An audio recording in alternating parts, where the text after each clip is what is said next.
Hello everyone, welcome back to my channel. আমি সুজয় রায়। আজকের এই ভিডিওতে আমরা আলোচনা করব নেস্টেড ইফ এলস নিয়ে। এই ভিডিওটার আগে অবশ্যই কন্ডিশনাল স্টেটমেন্ট বা ইফ এলস এর ভিডিওটা দেখে নেবেন, তাহলে এটা বুঝতে সুবিধা হবে। তো চলুন শুরু করা যাক। সো নেস্টেড ইফ এলস বলতে কি বোঝায়? নেস্টেড ইফ এলস বলতে বোঝায় একটা ইফ কন্ডিশনের মধ্যে আরেকটা ইফ কন্ডিশন চলে আসতেছে বা এলস কন্ডিশন চলে আসতেছে, সেটাকে নেস্টেড ইফ এলস এর কন্ডিশন বলা হয়। এখন এখানে আমরা দুটো কেস দেখতে পাচ্ছি। কেস ওয়ানে আমরা প্রথমে ইফ কন্ডিশন দিচ্ছি। ইফ কন্ডিশন যদি ট্রু হয় তাহলে এর ভিতরে গিয়ে, এই ব্লকের ভিতরে গিয়ে, এখানে মনে রাখতে হবে এটা হলো ইফের ব্লক এই পর্যন্ত। সো এই ইফ ব্লকের ভিতরে আরেকটা ইফ এলস বসাচ্ছি। এখানে ইফের মধ্যে একটা কন্ডিশন দিচ্ছি, তারপরে স্টেটমেন্ট প্রিন্ট করছি, না হলে এলসে যাচ্ছি, এলসে গিয়ে স্টেটমেন্ট প্রিন্ট করছি। এখানে কিন্তু আমরা ইফের মধ্যে ইফ এলস বসাইছি, সেই জন্য এটাকে নেস্টেড ইফ এলস বলা হয়। তারপর আমরা চাইলে এলসও বসাতে পারি, তার মধ্যে স্টেটমেন্ট দিতে পারি। আবার দ্বিতীয় কেসের ক্ষেত্রেও একই জিনিস, আমরা ইফ এর মধ্যে কন্ডিশন দিচ্ছি, তার তারপর সেটা সত্য হলে স্টেটমেন্ট দিচ্ছি, আর যদি সেটা সত্যি না হয় তাহলে এলসে গিয়ে এর মধ্যে ইফ এলস বসাচ্ছি। এখানে ইফ এর মধ্যে কন্ডিশন বসাচ্ছি এবং স্টেটমেন্ট প্রিন্ট করছি, আবার এলস বসাচ্ছি, এলস এর মধ্যে স্টেটমেন্ট প্রিন্ট করছি। সো মূল কথা হচ্ছে যে এলস বা ইফ যেটাই হোক না কেন, এর ভিতরে, এই ব্লকের ভিতরে যখন আমরা ইফ এলস বসাবো বা খালি ইফ বসাবো, তখনই তাকে নেস্টেড ইফ এলস বলা হবে। সো আমরা এটা প্র্যাকটিক্যাল দেখে আসি। আমরা প্রথমে চেক করব যে একটা নাম্বার পজিটিভ ইভেন না পজিটিভ অড, এটা দেখব। আর যদি নেগেটিভ হয় তাহলে নেগেটিভেরটা আলাদাভাবে প্রিন্ট করব। সো আমরা প্রথমে একটা ভেরিয়েবল নিয়ে নেব, সাপোজ নাম্বার।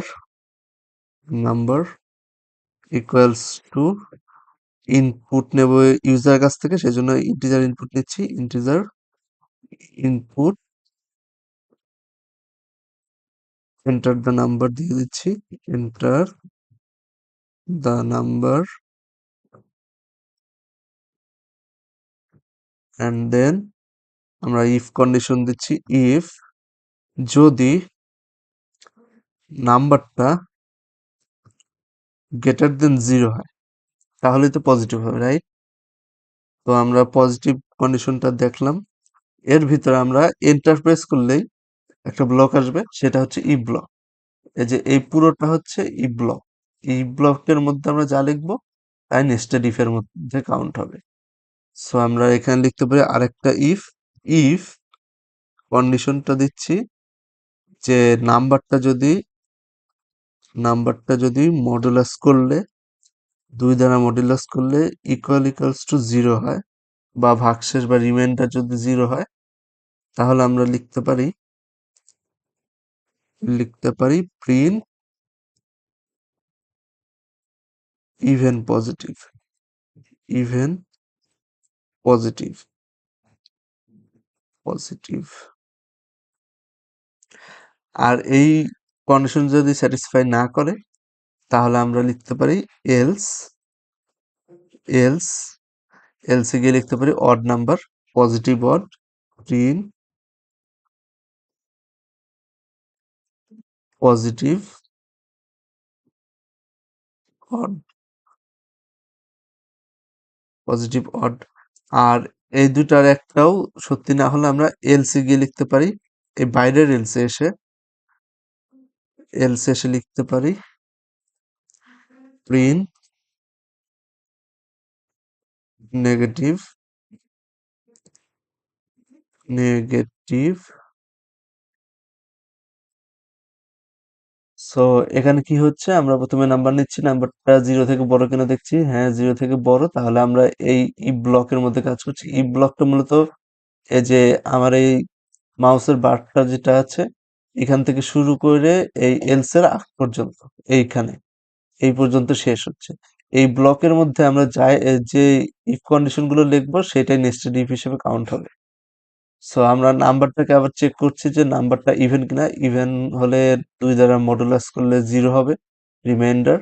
সো এটা 0 হলে ইভেন পজিটিভ আসবে, আর যদি 0 না হয় তাহলে এটা অড হবে। অড হলে এটা এলসে এসে পজিটিভ অড হবে।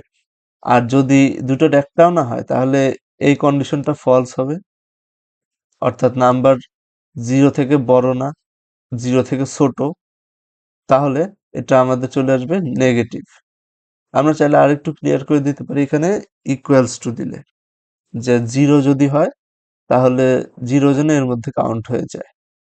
সো এটাকে আমরা যদি রান করি, আমাদের কাছে নাম্বার চাচ্ছে, আমরা দিয়ে দিচ্ছি 78, এটা positive even, 95 positive odd. Yes, ঠিক মতো আসতেছে। এখন যদি 0 দেই তাহলে এটা পজিটিভ ইভেন আসার কথা। ইয়েস, ইভেন পজিটিভ আসছে।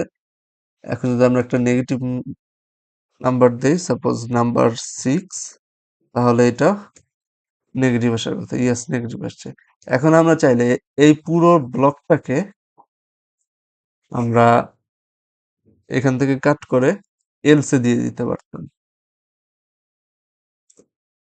এলসে দিয়ে দিতে পারতাম। আর এলসের এইটাকে কাট করে এখানে লিখে দিতে পারতাম যে এটা হচ্ছে নেগেটিভ, বা এইখানে আমরা পজিটিভ দিয়ে দিতে পারি, পজিটিভ, আর এই দুটা নেগেটিভ, নেগেটিভ, নেগেটিভ ওয়ার্ড।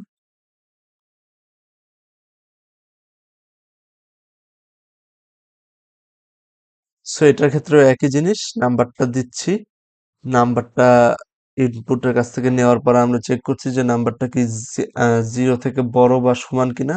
বড় বা সমান হলে পজিটিভ, আর যদি বড় বা সমান না হয় তাহলে অবশ্যই সেটা নেগেটিভ। তো নেগেটিভে গিয়ে আমরা চেক করছি যে নাম্বারটা কি ইভেন কিনা। ইভেন যদি হয় তাহলে 2 দ্বারা মডুলাস করলে রিমাইন্ডার 0 আসবে, তখন আমরা লিখতে পারবো ইভেন নেগেটিভ। আর এটা যদি ফলস হয় তাহলে আমরা লিখতে পারি নেগেটিভ অড, অর্থাৎ এটা একটা বিজোড় সংখ্যা, ঋণাত্মক বিজোড় সংখ্যা। আজকের ভিডিও এই পর্যন্তই। আমার ভিডিওটা যদি ভালো লেগে থাকে প্লিজ সাবস্ক্রাইব করুন, ভিডিওতে প্রচুর প্রচুর লাইক করুন, কমেন্ট করুন এবং শেয়ার করুন। আপনাদের মতামত জানান কমেন্ট সেকশনে, যাতে করে আমরা উৎসাহ পাই এবং কি কি বিষয়ের উপর ভিডিও বানাতে হবে সেটাও যেন জানতে পারি। Thank you so much.